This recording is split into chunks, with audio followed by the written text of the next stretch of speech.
this is me, Makalesi. Thank you for clicking my video. I plan to talk about Neteru's 101. There's so much to cover, so let me just go right at it. So Neterus, they are energy beings, and they are very advanced and very, very powerful. They're so powerful that they have the ability to go ahead and create planets, making them alkaline from acid, going and changing the physics of the moon and the stars, and going ahead and making it more inhabitable. So as opposed to calling them ETs, I would kind of consider them more like gods, because they were able to implant DNA into certain planets and watching it manifest. That's how powerful they are. Some people call them angels of galaxies, while other people call them like founders or gods. But they're very, very intelligent. They have very high advanced abilities to teleportation, instantaneously making it able to travel from one part of the galaxy into another, or one point system to another instantaneously. They are energy beings. They're very powerful. They have a technology where they can harness energy from crystals to energy from the sun, and therefore very advanced. Now the Neterus they originated from Sirius, but they have a lot of things to cover. So because this is Introduction 101, I'm just going to try to keep it concentrated on Earth and how they are related to Earth.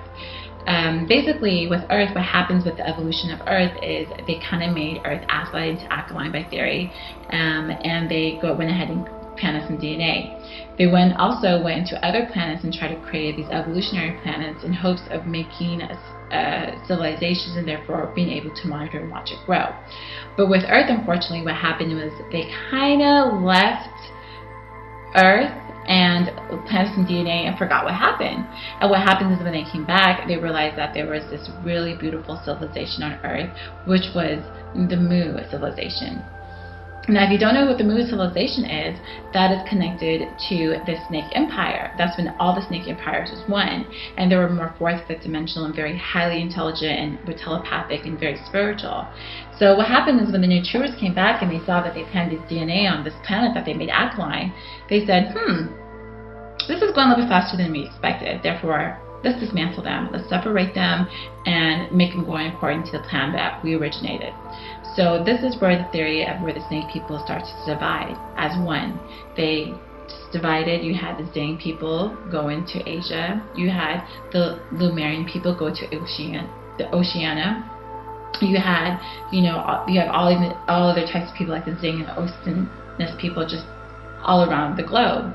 And a lot of times people say this is symbolic for when the Neterus made the snake people, the snake empire, go to sleep. And then you can say that's when Tiamat was put to sleep. So what happens is they gave them different languages and try to say, okay, we're putting you guys we're going to put you guys to sleep. But that's how that is. Now, back to the Neteru, as energy beings, they can also transform and shapeshift themselves into physical when interacting with this dimension. And then when they do that, they're called planetoids.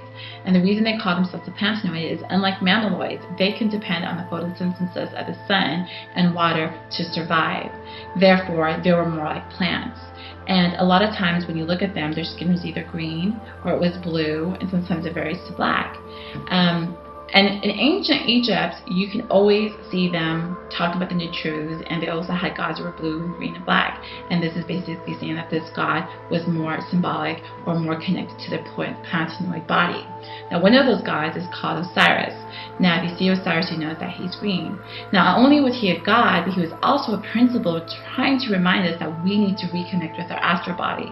Because what happens is when we came here in the physical, we completely forgot that the astral body and the physical body are actually one, and therefore we think it's separated. But if we go back into connecting our astral body with the physical body and realize that they were always one, they were never separated, we can be more in tune with the Osiris principle and the planetoid principle and be more like energy. And then therefore breatharian and all that beautiful stuff. So, another god in Egypt that was really good at this was also Tahuti.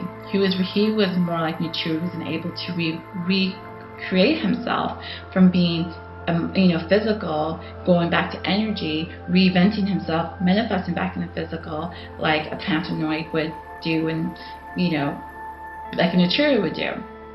Now, also, back to the Pantanoid, although the Neterus were energy, and they had portals that were energy, they also had portals that were also physical as Pantanoids. But occasionally they would manifest themselves into mammaloids. At that time, they would use the dolphins and whales.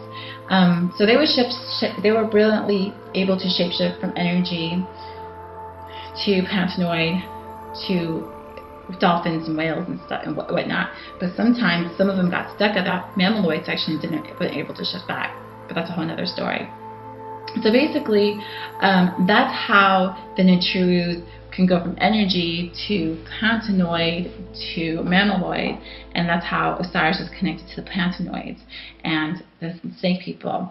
Now, also, not only did Neterus create this planet Earth, they also create a grid system, and the grid systems on Earth is basically connected to.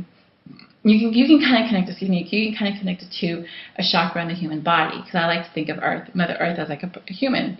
So just like we have chakras, the Earth also has grid systems. And what happens is a lot of times the ancients knew that they can put pyramids on these grid systems because you can harness the energy, therefore being able to use it to your best ability. That's like, let's just say there was a type of alien that was living on me, and they would use griddles on my chakras to harvest the energy that would come from it.